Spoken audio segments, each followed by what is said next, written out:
Welcome to Reverb, everyone. My name is Calvin Pollock, and I'm joined today by my co-host and co-producer, Alex Hellberg. Alex, how's it going? I'm doing pretty well, Calvin. Just bearing through with the heat. How are you?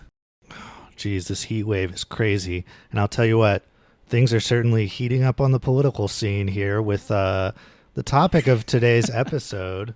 Actually, this episode is a bit of a spiritual sequel to our first Trump January 6th episode. You may remember, loyal listeners will remember that the second half of that episode, we talked about then President Donald Trump being banned from social media. At that time, I think he was just banned from Twitter, but shortly after that, he was also banned from Facebook.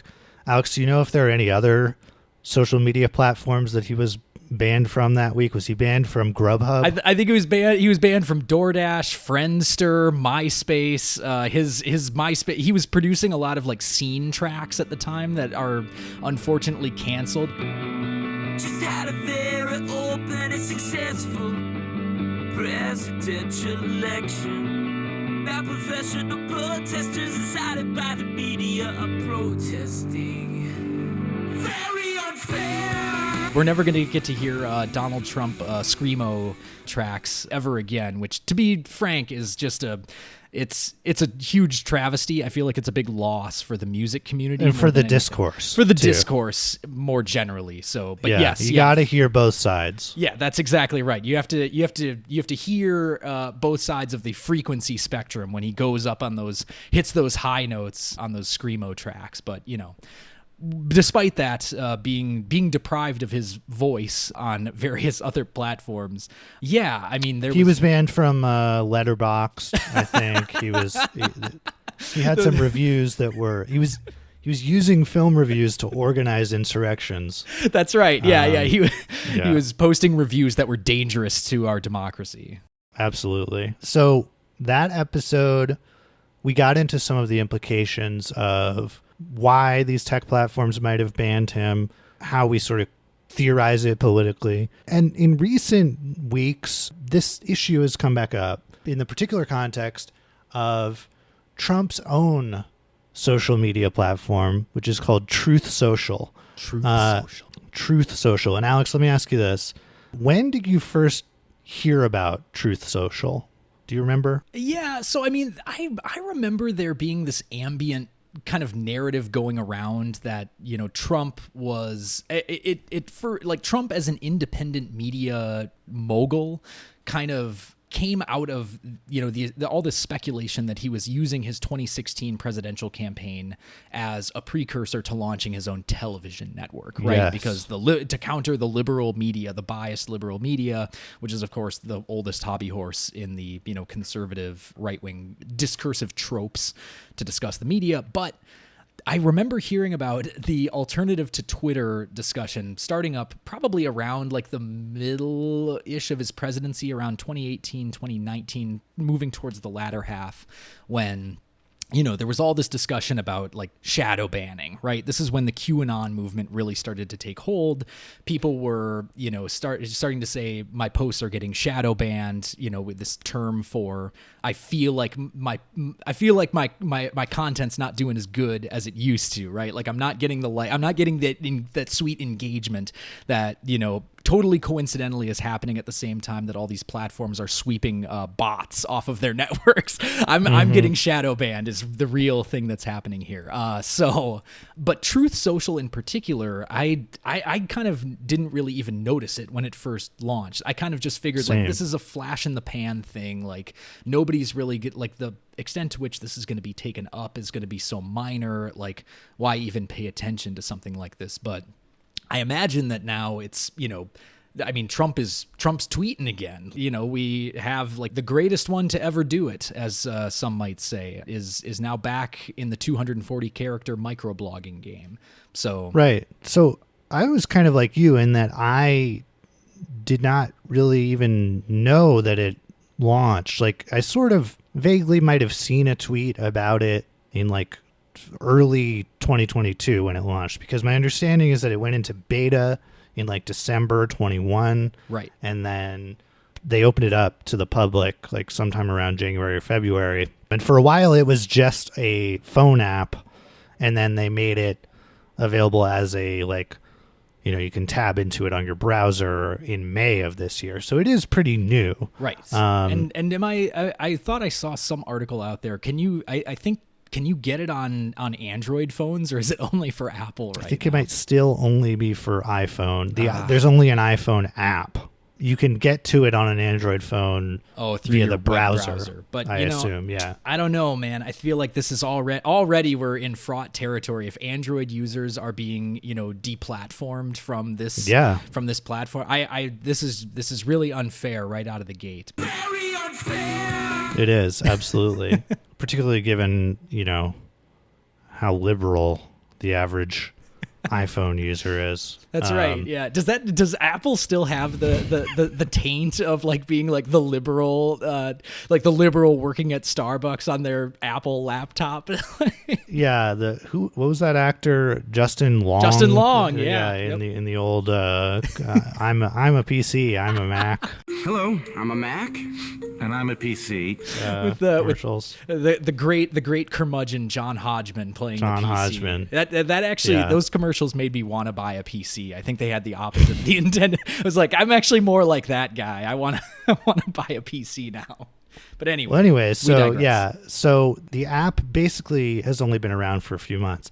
It came really into my awareness in late June, and this is another interesting connection back to January 6th, because the January 6th committee had a surprise hearing with this witness, Cassidy Hutchinson, who was a former White House aide and assistant to the chief of staff under Trump's administration. And Hutchinson delivered like a lot of really important evidence for the committee, basically just making it a lot clearer that people high up in Trump's administration knew how bad January 6th was going to get and didn't do anything to stop it. You know, confirmed a lot of suspicions about these weird meetings between Trump and Michael Flynn and Steve Bannon and all of these extremely unsavory characters. And so Hutchinson gave a really critical testimony, and Trump like immediately went on a 5 to 7 Truth Social post rant against Hutchinson. And those posts then traveled back to Twitter. And so then I was like, okay, I want to take a closer look at this thing, because he really is using it. And as you're saying, he's using it in a similar way to how he used to use Twitter, as a kind of like instant rage reaction to what's going on, to try to control the narrative of like events involving him. Yeah. And specifically how he's being talked about on TV. Like, I think that is not to be discounted. And it was, you know, initially I was thinking about the fact that like the January 6th hearings were on, you know, NBC primetime. You know, they got like a primetime slot on NBC for at least the first broadcast. And I think subsequent ones also had like pretty good like TV spots on network television, which I get that was, you know, part of it probably was audience demand, but I imagine like the knock-on effect that has with Donald Trump just being like the TV watching president that everybody knows that he is. Like, it was, I almost feel like it was kind of designed specifically to irk him a little bit. That Oh yeah, it 100% was. Yeah, and so seeing himself being lambasted on, you know, television, especially with Cassidy Hutchinson. This was the burger throwing testimony too, right? Like, I don't mean to downplay the other much more serious things that were, you know, talked about in that, but one of them was that he threw a plate with a burger on it at the wall, and it was splashed with ketchup, which just there was ketchup dripping down the walls, which is a very evocative image. Very, very. But also the fact that they talked about like the Oath Keepers and the Proud Boys being there, and how that might be strategically useful for their like, you know, crimes of sedition. So that's also important to mention. Yeah, and like Trump was aware that members of the crowd had guns and Yes. said he was fine with it because they weren't going to use them on him. Oh, God. Stuff like that. And so really explosive testimony. And of course, Trump, this is his medium. This is his platform, if you will, to respond to stuff like this. And so I thought, what is this thing? I signed up for an account. Oh, man. And we decided to do an episode on it, basically just thinking through what is this weird platform and what do we make of it and what are its implications, if any. And now I understand that there are a couple of news pieces about Truth Social that have come out recently, one of them involving Trump's legal issues. Yes. So, I mean, first and foremost, we talked towards the beginning about the fact that this app was launched as kind of a rejoinder to Twitter's censorship and shadow banning and all of the awful things that it's doing to conservative voices, allegedly. And so, this platform was, I think, billed initially as, I think on their website, they call it Truth Social is America's big tent social media platform that encourages an open, free, and honest global conversation without discriminating on the basis of political ideology. So very quickly after that, there were articles that were posted. This one on June 10th from Variety. Trump's Truth Social is banning users who post about January 6 hearings, according to reports, where it specifically talks about people who signed up for Truth Social, mostly to do their own little experiments to see what can I really get away with posting on here. And some of them, this one came from Travis Allen, who is a information security analyst, posted a screenshot from the Truth Social app that said account suspended. He wrote, "My Truth Social account was just permanently suspended for talking about the January 6th committee hearing shortly after the first one aired." So immediately it's sort of like, okay, well, it's passé, I think, at this point to point out hypocrisy from the Trump, anything to do with Donald Trump, but it's still, kind of important at least to showcase that like there is content moderation that happens, and there is definitely an ideological bent to that content moderation. Other ones that have just come out in the past couple of days, this one from the Daily Beast, Truth Social users are fuming over censorship on Trump's platforms. I read through their terms of service to see how they do content moderation. According to the Truth Social website here, we use artificial intelligence, AI, to assist our hardworking moderators, and some posts are flagged for deletion and marked as, quote, sensitive by AI. Human moderators oversee this process, conduct multi-level reviews, and are empowered to reinstate posts that conduct multi-level marketing. Conduct multi-level marketing schemes, to defraud you of the last $10 in your bank account. So anyway, this Daily Beast article, though, is specifically talking about the main point of contention among users is that Trump's site continues to apply sensitive content notices, obscuring some posts, including a popular anti-Biden meme that mocks the president over increasing inflation rates. I don't know if that's the "I did that" sticker or whatever that you see on all the gas pumps, but that's apparently a little too sensitive for the snowflakes over at Truth Social. Jeez, what? I know, what is the point of Truth Social if you can't post about inflation? Yeah, it's like that seems to be like. And it was something that was criticizing Biden too, so it's right. like I don't know. I mean, their AI just the AI is AI has a liberal bias. Yeah. It's only a matter of time before we're going to start hearing, Fox News contributor screeds about the liberal algorithms, the liberal artificial intelligence. Liberal algorithms. Yeah, the liberal algorithms. That's right. The content warning, the Daily Beast article continues, has also covered up a popular graphic depicting Jesus Christ and a quote from the Bible with a gray filter, leaving users fuming. Quote, "Truth Social loves censorship," one user wrote, whose bio on the site included the hashtag, quote, "no more rhinos." Another pro-Trump user, quote, "Ultra MAGA Peanut," that's the account's name, responded on the platform that Truth Social, quote, "should be embarrassed over this censorship," end quote. So wow, yeah, it's been a real interesting ride just in terms of the what is allowed to be considered truth, which I'm sure we'll go into a little bit later. The only other thing that I wanted to note as well about the sort of material basis of this, especially as it regards Trump's legal issues, is that Donald Trump has recently, according to this Paste Magazine article from July 8th, Donald Trump removed himself from the board of Truth Social's parent company just before being served with federal subpoenas. This is related to the Trump Media and Technology Group, which is the parent company that runs Truth Social, is in talks to be acquired by this what's called an SPAC, a special purpose acquisitions company called the Digital World Acquisition Corp, which is kind of a little bit sort of like a private equity firm that just basically exists to acquire businesses and then flush them with cash before taking them public. But basically, there's a lot of speculation around this deal about whether or not TMTG, Trump Media and Technology Group, needs to go public before being acquired by this SPAC. But at any rate, Donald Trump has removed himself as the board chairman, ostensibly pulling the same move that Montgomery Burns did in that episode of The Simpsons when he reveals that the real CM Burns that runs the nuclear plant is Canary Montgomery Burns. It's just a bird. I wouldn't go to jail. The legal owner of this plant would.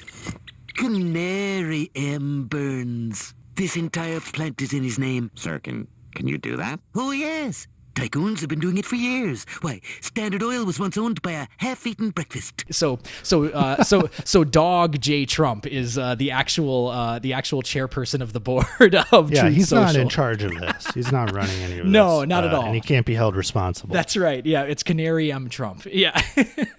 Oh my God. So anyway, already a platform very fraught with both legal and principle-based issues. Content issues, honestly. Absolutely. Yeah, so I think what we should do now is take this platform for a test drive. Let's do it. I made a dummy account. I will be giving us a little tour of it. Nice. And so what I've done here is I've pulled up truthsocial.com/realdonaldtrump. Mm-hmm. And we got buttons on the top left, search bar, Instead logo. of a blue check, it's a red check now next to Donald Trump's Red name. check.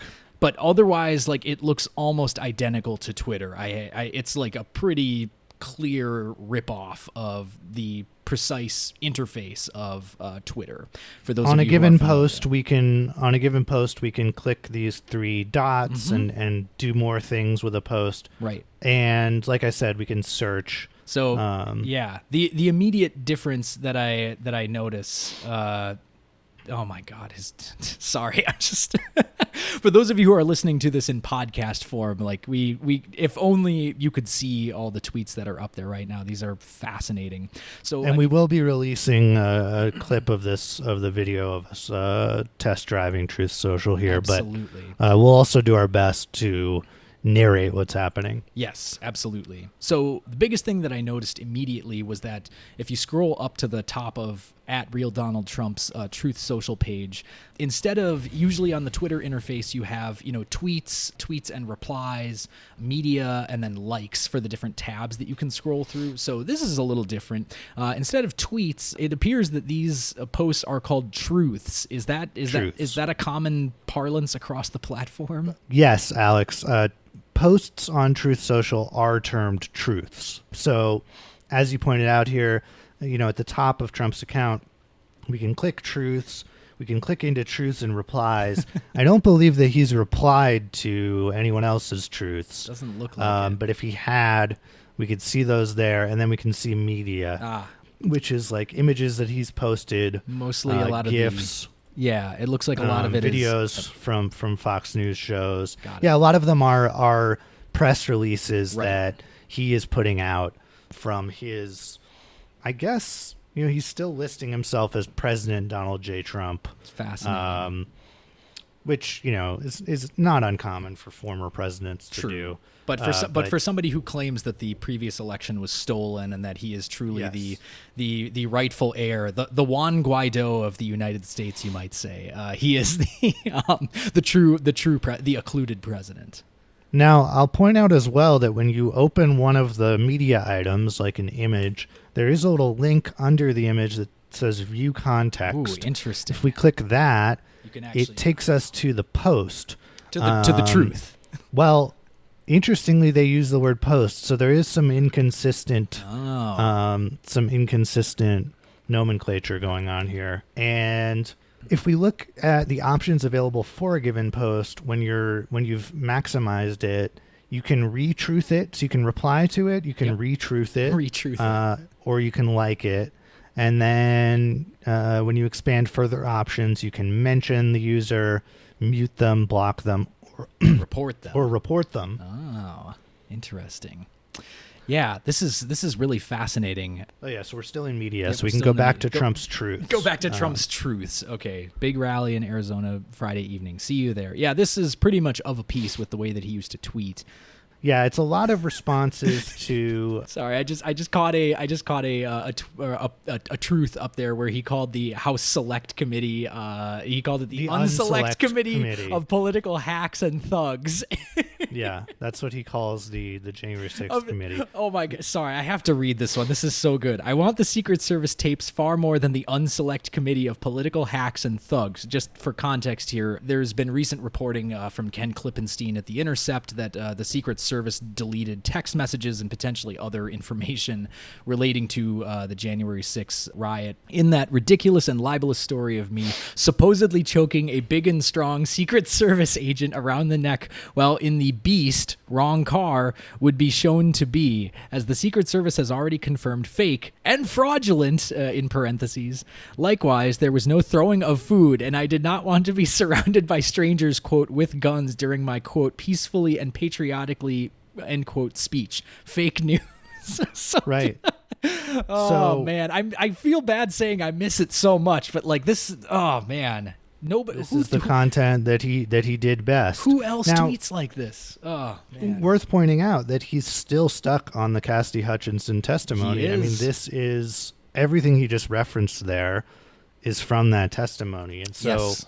this is precisely why Truth Social has kind of become more known, because he's now really using it as his kind of spin room against the Select Committee and the whole January 6th investigation, Right. and its coverage in the media. So this is really his all-purpose propaganda outlet against the investigation. Absolutely. So what else do you, Alex, what else do you want to see on here? Anything I can try out for you? Yeah. So could we go to the homepage just so we can see Yes. what that looks so like? if we click Truth. Okay. Now, I should note that I think the only person I follow on here is Trump. Okay. Got it. So it is showing me all his posts on my homepage. Got it. Is there anyone else that you want me to look up and follow? Well, let's see. There's a recommended list of people to follow based on yes. what I presume is your algorithm that's starting to be generated here. First and foremost, we have Tulsi Gabbard, which Let's follow Tulsi. Yeah, let's go ahead and give Tulsi a follow. There's Sebastian Gorka. Let's Sebastian follow him. Gorka, absolutely. There's gruesome Gavin Newsom. Gavin Newsom. Governor, Interesting that he's on there. He has a Truth Social account. Dan Scavino, former Trump press secretary. Is that right? Sure. Okay. Yeah, let's follow him. Yep, Scott yep. Adams. Scott Adams, the Dilbert guy. Oh my God! Of course, the Dilbert guy is Maria Bartiromo. Dogs of Truth. The Let's dogs. do Okay, we have to look at Dogs the. of Truth. Okay, let's go to the. I want to see the Dogs of Truth account. Okay, let's look at the Dogs of 100%. Truth account. Okay. So their profile says the hashtag Dogs of Truth channel. Tag us and use our hashtag to be featured. Cat owner? ? Follow Cats of Truth. Own another cute pet? Follow Pets of Truth. So and it's Let's important. Follow Cats of Truth. Okay, absolutely. So on Dogs of Truth, their header image is 3 different dogs in squatty Defecating in squatty on potty social media positions. logos. I think are they defecating on them or are they pooping them out? I don't know if that's if that's what hard to that's tell. supposed to be. To say. Yeah, they're I think Instagram, Facebook, and Twitter. All so taking dog two shit. shots. Yep. 2 shots at Meta. Yep. For the price of 1. There you go. Yep. And of course, the absolutely hated Twitter. So what are they posting here on Dogs of Truth? Okay, so this first post, it says featured hashtag truth user at Muddler. Good morning, coffee, sun emoji. We want to connect all pet owners on hashtag Truth Social and build a supporting, animal-loving community. Heart. Follow us and use the below hashtags to have your pets featured on our pages. And then they provide a photo of a cute dog Aw. in their owner's lap. So, okay, so as Dogs of Truth, they don't post any ideological content on here. I'm guessing this is just the dogs. It seems like it's on just dog Truth. owners who use Truth Who Social. use Truth Social. Okay, got it. Yep, that Which makes, is fascinating. I mean, they're Yeah. creating a community of pet owners And they do say on all of these posts, carbon copy. It's like the same copy. We want to connect all pet owners on Truth Social and build a supporting, animal-loving community. I would like to post that photo with the hashtag Animals of Truth, and then post the photo of Donald Jr. and Eric Trump from their elephant hunt, just to see if the animal-loving community, if they consider that fake news, or if that is indeed a truth. Yeah, are they aware of the fact that the Trump family engages in incredibly cruel poaching of exotic animals? Yes, I do want to know that. So Pets of Truth, again, it seems to be kind of the same copy, but now we're getting some more exotic pets, horses. This is very interesting, though, because this is, I will say, this is the first indication that I think what any social media site has to go through is the phase of like, okay, we're doing animal sharing here now, right? Like, yes. I feel like Facebook went through that. Instagram is probably perpetually used for that. There's a huge animal Twitter community. So this seems like a movement this is more sort of like horizontal propaganda, right? Not trying necessarily to give a sort of top-down ideological messaging, but to build social cohesion across the platform, through something as simple as sharing photos of cute animals, as, basically giving like one more incentive for people to come back to it. It doesn't seem all that insidious, obviously. It's just like, oh, look at these cute things. And then right below you get a message about, like the latest like QAnon conspiracy theory or something like that. Yeah, this is oh my God, Dave Mustaine from, sorry, I just noticed over on the side, Dave Mustaine of Megadeth is on here, which I think he's kind of a right-wing dude. Yep, Megadeth. Let's look at his account. Megadeth founder, former Metallica member. Okay, but he hasn't been on since May, so he's clearly not a power user. And incidentally, his profile pic is of his dog. So now just lots of pets on Truth Social is what I'm noticing. Lots of pets. Are there any search terms you want to put in here? Well, I think maybe we should follow some of these trends over on the right-hand side. Yes, good call. Which I also find fascinating. So for those of you listening right now, the trend link is a little bit different from Twitter in that it seems to include a graph that I guess... it includes a line graph that seems to be... apparently, my assumption is that this is showing the popularity of the term over time. Yeah, but it's also but they're all trending downward. And most of them are like, the first one is hashtag truth. The second one is hashtag Kofifi. And then the third one, perplexingly, hashtag 2000 mules. Hashtag 2000 mules. Which I believe is a reference to the new Dinesh D'Souza film. Oh, okay. All right. So I think Dinesh might be using Truth Social heavily to promote his work. But let's just look at hashtag truth. Yeah, let's go for that. And see what that shows us. Okay. So we're seeing something from I Love America News about a smuggling case in Texas. Okay. But they're using truth, Covfefe, crime, and Biden border crisis. Got it. And they're linking to the Gateway Pundit, of course, which is like a right-wing propaganda site. Yes. But why are they using this hashtag Covfefe? Do you know what that means in this? It sounds like it's probably a term of art for, I don't want to get like, cryptographic rhetorical analysis here, but it seems to be like they are thinking about the term Kofifi in the same way that, the term Yankee, I guess, is reappropriated by American revolutionaries, or so we're told, where it's sort of like, oh, you made fun of us for liking, or, for Trump using this term Kofifi, but we're going to reappropriate. We think it's cool that he said Kofifi. And so that's what we're doing with, I don't know, maybe it's synonymous with truth to them.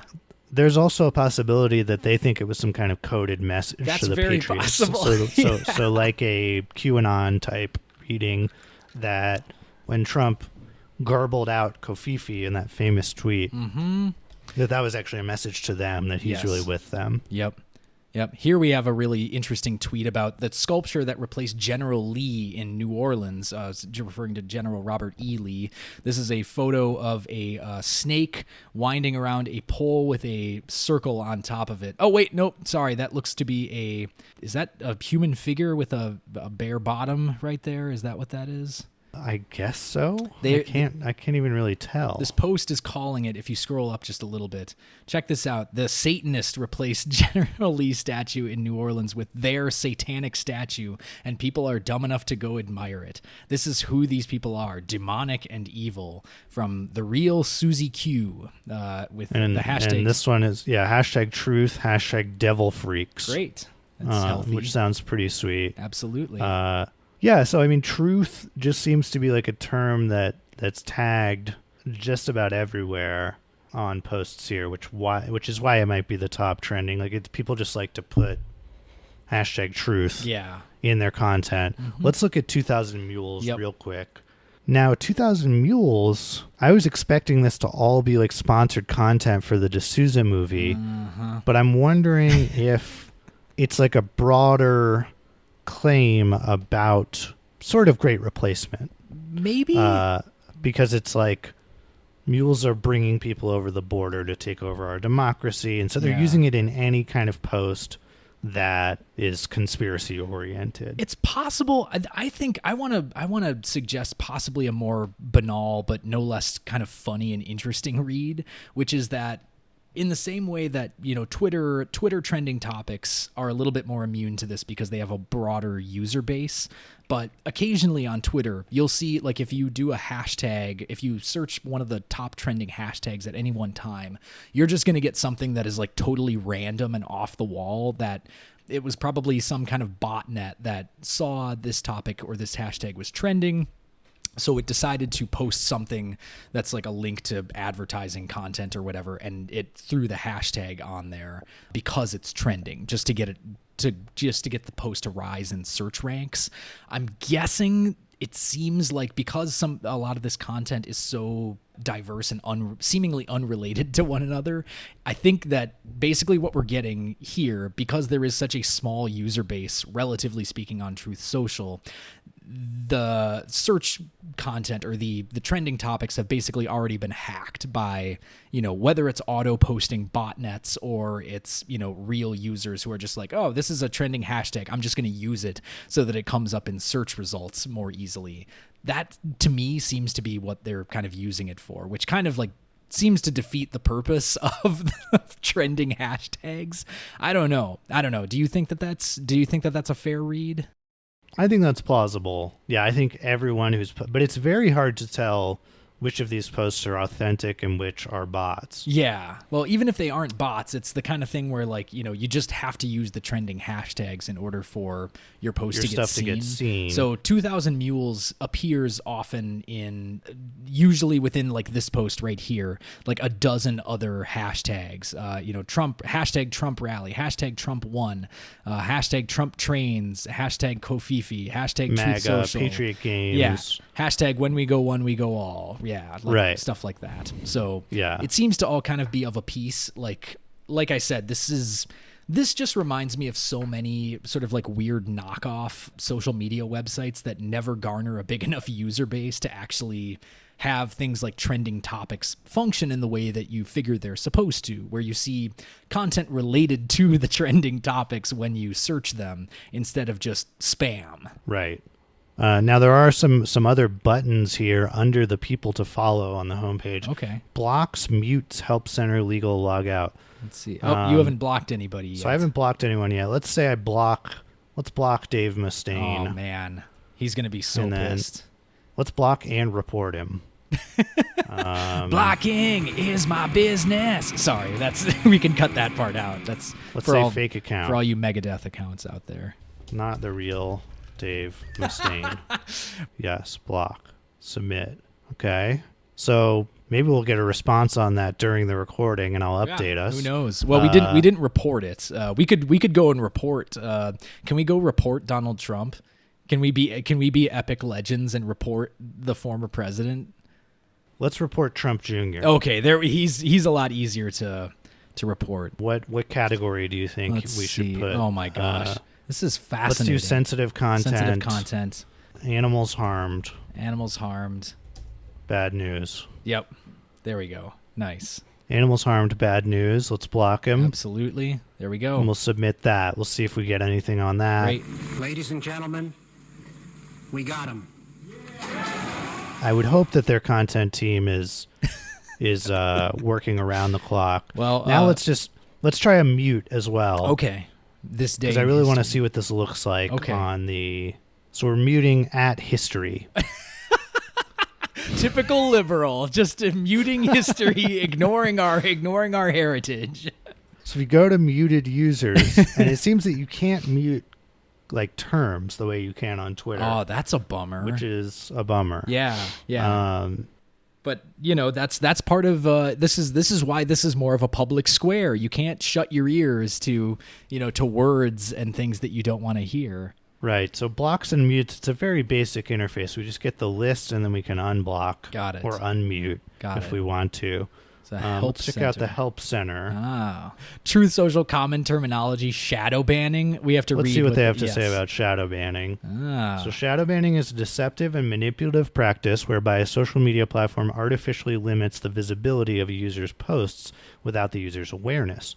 Shadow banning is a practice often used by big tech social media platforms to effectively censor users who question prevailing narratives or hold disfavored political viewpoints. Oh my God. Unlike its big tech competitors, Truth Social does not and never will shadow ban its users. Now, do you think that's true? I don't know, because that's the thing. I mean, shadow banning is not real. Like that's, or at least it's. I guess it's contested in terms of like the way that it actually works. Like shadow banning is just black box algorithmic workings, which completely it relies on who you are as a user and what you can see, like the way that people engage with your content. It could very easily just be people not liking your stuff because they don't like you anymore, right? Like it could rise and fall with. I don't know. To me, it always seemed like shadow banning was something that was invented by people who were like, I deserve to be listened to and people aren't listening to me. And I want to say that it's because of big tech, right? Well, and I think the real question here is their algorithm fundamentally any different in that regard than the others? And I think that the story you brought in from the Daily Beast suggests that's not the case. Yeah, no, I don't think so. In fact, their algorithm is probably, because it's not getting as much training data. For those of you that don't know how algorithms work, algorithms are only as good as the data that you give them to work with, so that they learn from the basic rules that the data is supposed to teach them, and then it can act accordingly. So in terms of what it determines sensitive content, that's why if you have like a very naive algorithm that you train it for like a nudity screener, something that is going to blur out content that appears to be human nudity, that's how you could get a blurred out Christ on the cross, because the algorithm doesn't read that as religious figure that a lot of people on this site probably are very attached to. It reads it as nude man, we must blur.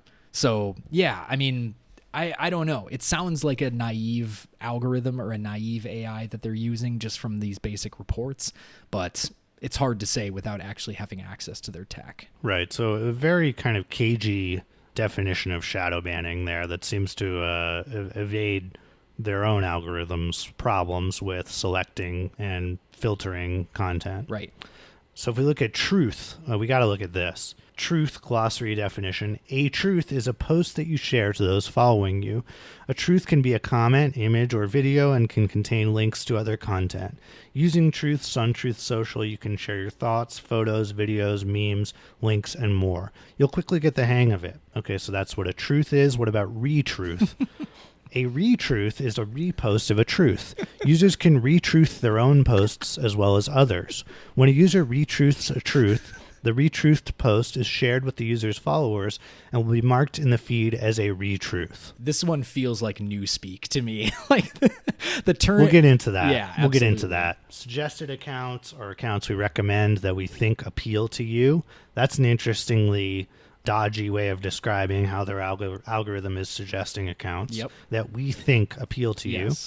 And then there's there's a whole list of terminology here, which I don't know if does Twitter have something similar? I don't think to this?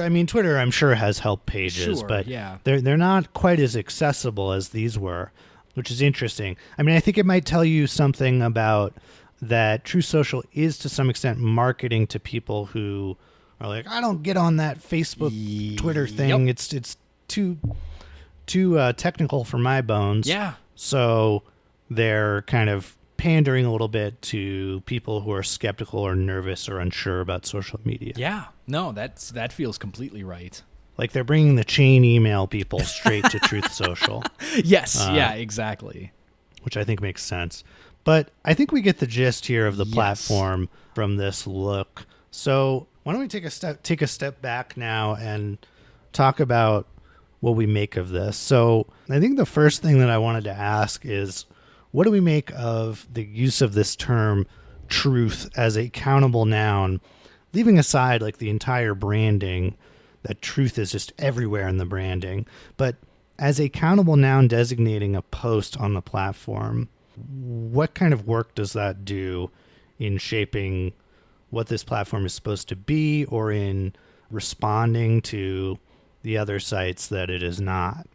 Yeah. Well, so, truth obviously is a term that is basically ideologically fraught now. It always has been fraught. I mean, it's one of the most philosophically fraught concepts just, in the history of like at least Western philosophy. But it's also the kind of thing that like the way that they're talking about truth is like it's your truths. Your truths are your own, right? Instead of saying like, a play off of the classic Twitter phrase, my tweets are my own, or my views are my own. My truths are my own. My truths are my own. Yeah. So it truths. My truths are my own, not my employer's. That's right. Yeah. Truths are mine and mine alone.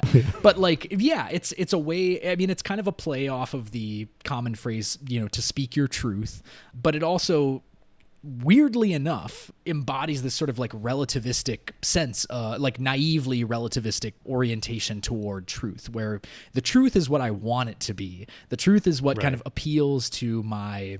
And, this is probably sounding similar to critiques that, are brought against the left or, against liberals from the conservative side too. But I mean, it's worth pointing out that this explicit branding of truth, especially capital T truth, as it's written across the site, really kind of belies that orientation where it's like, the truth is, this is why I always say Donald Trump is the most postmodern president, because he understands that like the truth is malleable. And like, if you get enough people to believe that something is true, it becomes functionally true, at least for that broad swath of people that you can gain the consent of. But don't you think also that Trump and, the team that designed this, Trump generally in his discourse on truth, that they want to have it both ways in their kind of epistemic rhetoric, if we want to call it that, their discussions of these ideas of truth, realness, fakeness, real news, fake news, because they're constantly labeling things that liberals and the left are saying as not true, as fake. Right. And the question that I have is like, how can every post on Truth Social be a truth? How is that possible without some level of censorship and shadow banning, which they explicitly created this platform to resist, right? Yeah. It would seem to me that if liberals and leftists are able to create accounts on Truth Social, you're going to have to shut them down in order to maintain the integrity of this idea that every post is a truth, right? Yeah. We did a little bit of pre-reading for the show, and I perused back through James Brown Jr.'s excellent book, Ethical Programs. He brings in Derrida's dichotomy between what Derrida calls the capital L law of hospitality, which is the sort of absolute allowing everything, allowing for anything, being hospitable and open to any possibility, right? So on Truth Social, it's that, capital T, anything that anyone posts can be a capital T truth. That's the kind of and we're not like those other social media sites that engage in censorship, engage in deplatforming of conservative voices. We're allowing it all. We're allowing total anarchy. Right. So the law of hospitality is total anarchy. Right. But the thing that's always in opposition to, that's constantly playing off of, is what are called the small L laws of hospitality, which are essentially what Derrida and Brown argue are necessary for one another's existence. You can't have this ideal of utopian capital L law of hospitality where, anything is allowed without that kind of like, well, except for these few things, right? When the particulars emerge out of interaction, when actual people start coming together and conflicts inevitably arise about what should be allowed and what should not be, the laws, or the small L laws of hospitality, are what end up being sort of emergent from that initial principle of anything is allowed. Right. Just a quote from Brown real quick, because he says it much better than I ever could. Quote, "We write the these small L laws of hospitality in order to make specific ethical determinations and in order to avoid the irresponsible piety of pure hospitality. But each of those laws, composed in response to a particular rhetorical situation, is a betrayal. It is a filtering that excludes. Every instantiation of hospitality misses the mark and falls short of the capital L law of hospitality. But without these misfires, we would lose sight of the ethical demand of the capital L law of hospitality." So, in essence, like we can only define that sort of ideal by placing constraints on it, right? Which is this kind of eternal paradox of, in this case, what we consider truth and what is untruth. No, and it also makes me think of this idea from Kenneth Burke about terministic screens, that every way of seeing is also a way of not seeing, that whatever lens, concept, method we use to examine something is a choice, and we're choosing not to look at it in another way. So, for example, us analyzing the platform of Truth Social, looking at the buttons and how to search, how to report accounts, that's one way of looking at it, but we could also examine the most popular posts at a linguistic level, looking at what kinds of words and phrases and sentence structures are popular. These are different lenses that no matter what choice we make, we're limiting the way in which we can understand it. And I think that a similar thing goes on with the construction of these platforms, that they can claim to be totally free and anarchistic and allowing maximal discourse, but that's actually materially impossible, because at a certain point you have limited server capacity, and you do have to implement certain rules just legally, that certain kinds of content can't be there that's going to get the company in legal trouble. Yeah. And I would also say, just to add on to that, I mean, we can kind of bring in an economic critique into here too, because so last I saw, Truth Social, I think as of a few months ago, had 40 employees. It's not very many for, what is supposed to be a rival to a tech giant like Twitter, right? And because of that, whether it's because they want to keep their overhead costs real small, they basically have to use AI and algorithmic, processing to do a lot of their content moderation work. Now, that is, of course, going to run you into a lot of the exact same problems that they criticize big tech companies for, which they assume, I think, that whether it's algorithms or humans behind the screen who are doing the shadow banning or the content moderation, what a lot of people at this point have pointed out is basically just your own, what the algorithm is feeding back to you based on what you put into it. Right. Lee Gruel had a really good article that Calvin, you posted for us to read before this, talking about how, researchers, when we go onto social media and we collect information about what we consider to be public consciousness about a certain issue, like the Women's March or Black Lives Matter or the elections, it's always filtered through our own algorithmic terministic screen, right? Which we may not even be aware of, why we are being shown what we're being shown. But I think that's kind of one of the fatal, I don't want to say fallacious ways of thinking, but it is a fallacious way of thinking that has, I think the most famous example of it that I can think of was that just amazing Jordan Peterson tweet from 2018 that says, Google image search bikini, then do the same thing with Bing, and think hard about Google's desire to shape our perceptions themselves in the politically correct manner, re. James Damore and his lawsuit. So, I mean, a lot that we could unpack there, but basically he's saying, like, I went and did a Google search of bikini, and it showed me different things on Google and on Bing, and I think what he was getting at was, like, it's showing me people with a lot of diverse body types, you know, and not just these sort of like quote unquote traditionally attractive ones. And what literally everybody dunked on him for under that was that, you know, Google image search is not the same for everybody. It's based on your prior search history. What you are being shown in there is based on what you've searched in the past. So like, this whole discourse around the truth being occluded by these big tech companies totally misses the point of, you know, this is just the algorithm feeding you back to you, and you don't realize that. Yep. And so it's a lot easier to say, well, there's some malevolent force working behind the scenes to try and change my perceptions or, you know, do a bad think to me. No, it's just an algorithm for the most part that's been trained it's been trained the best it could on the data that you have given it. On your data trails. Yes. And it's doing its best to serve you the content that it thinks you want to see. Precisely. But, you know, I want to come back to this idea that the conservative movement that Trump and Truth Social represents, they have a very fickle relationship to relativistic notions of truth. Oh, yes. I agree with you that there's something built into this platform that seems to imply a postmodern relativism, allowing just everyone's truths to be anarchistically shared and circulated and posted, or purporting to allow that. But at the same time, we have to think about the dialogicality of this platform. Why is it that it's parodying?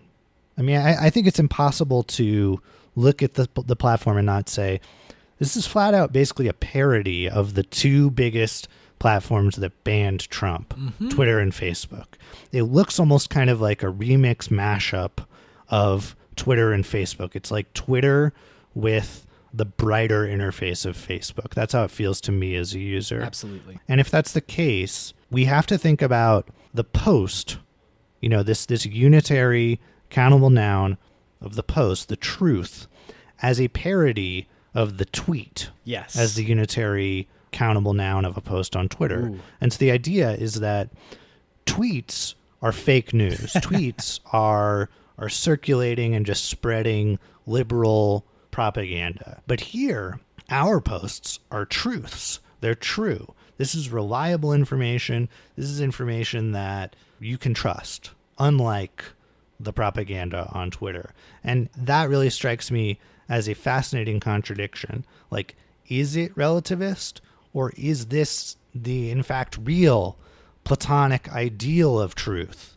It's actually the most anti-postmodern thing you've ever heard of, because this is real truth. This is the single objective truth, as distinct from the nasty propagandistic fake news on the other platforms. Yeah, I'm sure they see it that way. But I mean, it's the kind of like, you know, if we want to go back to the essential Ben Shapiro dichotomy of facts versus feelings. Facts don't care about your feelings. Like, I think that there's a slippage here. The truth is what feels right to me as, you know, a MAGA supporter, as an America First person.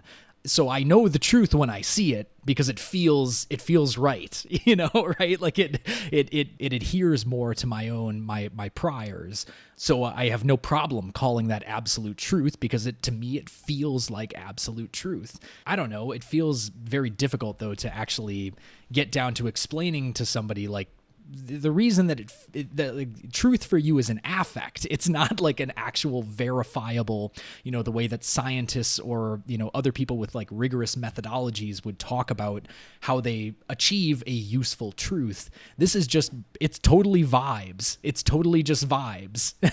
Yep. So, I also just have to bring up a comparison. We didn't talk about doing this before, but it literally just jumped into my mind. Calvin, do you remember Verret? What was that again? It was a project launched by Peter Dow, former Hillary yes. man, and now turned like progressive leftist Peter Dow, who in the wake of, I can't remember exactly when it came out, and I literally don't know how to spell it anymore. I think it was VERIT. I remember Is it just the name. VERIT on Wikipedia? Verit was a liberal-leaning political site created by Peter Dow and his wife Leela Dow that showed talking points for use in social media discussions. The site suspended all functionality on February 11th, 2018, with the website replaced by only the words "Reboot Summer 2018." As of October 2021, the domain redirects to the now suspended Twitter profile. This comes on the heels of Peter Dow bowing out of public activism, so says the Wikipedia site. So the website's slogan said it was, quote, media for the 65.8 million, referring to the number of votes Hillary Clinton received in the 2016 presidential election. Peter Dow told Business Insider that he intended the website to, quote, reflect the worldview of those who voted for Clinton, and described the site as a, quote, online hub for Clinton backers so that they can find easy to share facts, stats, and other information that you can take out to social media when you're having debates on key issues people are discussing. So basically, the posts on Verit were just, they basically were like quote infographics that then had a 7-digit code that could identify, like if you went back to Verit, you could plug in the code to make sure that the screenshot that you were seeing was real. Give me the code, Kingston. Give me the code. Give me the code, Kingston. Okay, sure. So it was like this. It was the sort of like centrist Democrat version of Truth Social. Although it wasn't ever intended as a social sharing platform. It was basically just a quote and infographic factory that you could take out and say like, well, Hillary Clinton literally did say this. I got it from this liberal-leaning website that is taking its name from the Latin word for truth, veritas, right? But I do think the similarity is striking, because if someone is sharing, especially via like email, or they're texting it to a friend, a post from Truth Social, it says right there truth. It says that it's true. Yes. So it's kind of verifiable in a similar kind of way. At least it purports to be. Right. Yeah. So anyway, I didn't mean to sidetrack us, but I think that's a that was a fun similarity that I literally just thought about.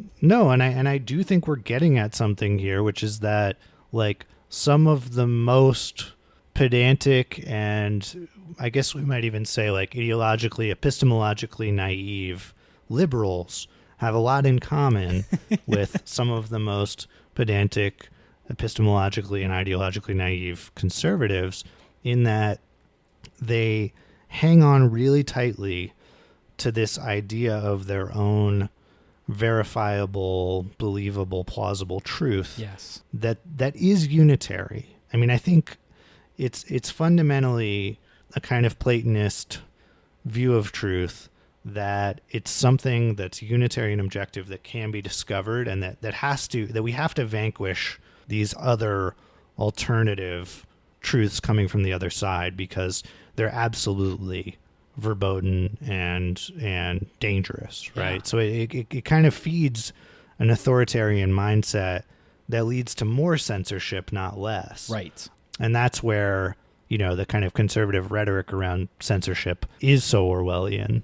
No, it absolutely is. The way that so many of the same people who are decrying censorship are also like so far in support of like Florida's Don't Say Gay bill, or any of the, the bans on teaching critical race theory in schools. Like, you clearly have like no principled sense of being anti-censorship, being pro First Amendment or, free speech. Like, clearly there is like an acceptable boundary of what you consider acceptable discourse. Well, that's my question, is like, is it deeper than hypocrisy here? Is this a different view of those things where they're not censoring?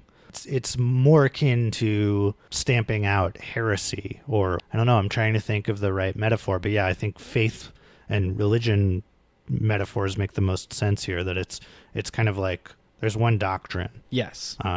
And stamping out heresy is something you just have to do to maintain a strong community. Absolutely. No, I mean, it's the kind of like that. And I do believe that, in a sort of like naive religious sense, that slippage between the good and the true happens all the time, right? It's something is good because it's true, and it's true because it's good, right? Or in other words, because I believe that it's good. And those kinds of things, like in a truly democratic society or in truly democratic online spaces, those values should be emergent from the community, right? They should be emergent from conversations that you have with people who are positioned differently in society than you, trying to understand why somebody believes the things that they do based on their own material circumstances and where they come from. But the internet does not have a bad faith filter. It doesn't, it's not able to circulate out the people who are, just basically going on there as propagandists, like, your Christopher Rufos and your James Lindsays, who are literally just like authoritarians going on to try and stamp out things that they find either distasteful or immoral or whatever. Yeah, but you gain a great deal of, I think, ideological power and the ability to persuade people who are looking for absolute truth or who really believe in that ideal when you label something as truth. When you are, when you use that framing, that terministic screen, it gets people into the mindset of not just epistemic absolutes, but moral absolutes. And if your moral absolute is the same as your epistemic absolute, then, somebody who is not telling the truth is, ultimately evil. They need to be vanquished. They need to be and it's not hard to see. It's not hard to see how that merger of epistemology and ideology leads to something like the Capitol riot. But just really quickly, I do think it's funny, just logically, something I noticed on the platform that I forgot to point out is that, every person's profile has these 3 buttons you can click: truths and replies. Yes. And media. Yeah. What's funny about that to me is that it implies a disjunct between truths and replies. So the initial post is automatically true. You can't debunk it. You can't disagree with it. That's true. It is a true statement. The reply, though, the reply is automatically false. Right. And so it creates a kind of comedic Abbott and Costello routine that's playing out in this dialogue. And also the media, any images or videos, graphics that are being included with the truths, those are false too. Wow. Those are not true. Oh, man. So you have to be on your toes when you're on this platform. It's not all true. Don't confuse a truth with a reply. The most common mistake. Rookie error. I hate to can you, just out of curiosity, can you quote truth somebody? I know that's like a combination reply and truth. Can you quote truth somebody? I'm going to give it a shot. Okay. I'm going to try right here, and I will let you know. I don't think you can. You can copy link to post. They don't make it. Oh, yeah, quote. Is it called quote truthing too? There is quote truth. Yes, you can quote truth. I love that. That's also, though, in that linguistic setup, that's also not the real truth. That's just the quote truth. Right. It's the quote unquote the quote unquote truth. And if you quote truth, I'm trying to work this out in my head. If you quote truth, is what you're quoting the truth or is your post the truth at that point? There's so many layers of truth here that it's hard to parse. Yeah. But this is why I don't know. Twitter got it right when they just called this a tweet, because it's literally you're just making a noise. Like that is the most neutral way I think to describe what you're doing. Evaluate it. You have to evaluate it as a critical consumer of media. Yes. I think there is a little bit of condescension too in this. I know the Truth Social people are wrapping themselves in the rhetoric of free debate and anti-censorship, but for all its problems, Twitter does not claim to be inherently true or false. It just is people talking. It's people talking on the internet, and you as a user have to kind of use your best judgment about what you want to do about that.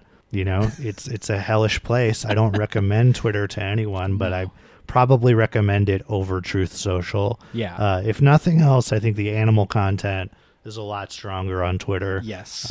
If you're an animal lover, go on Twitter and you'll see some incredible things. Capybara on Twitter are fantastic.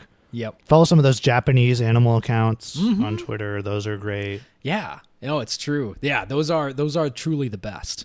Just there's one more point that I wanted to make about like why I think we might see the Truth Social plane go down in flames shortly. Sure. And it has to do, I think, with just like media ecologies and the way that they work, especially on the internet.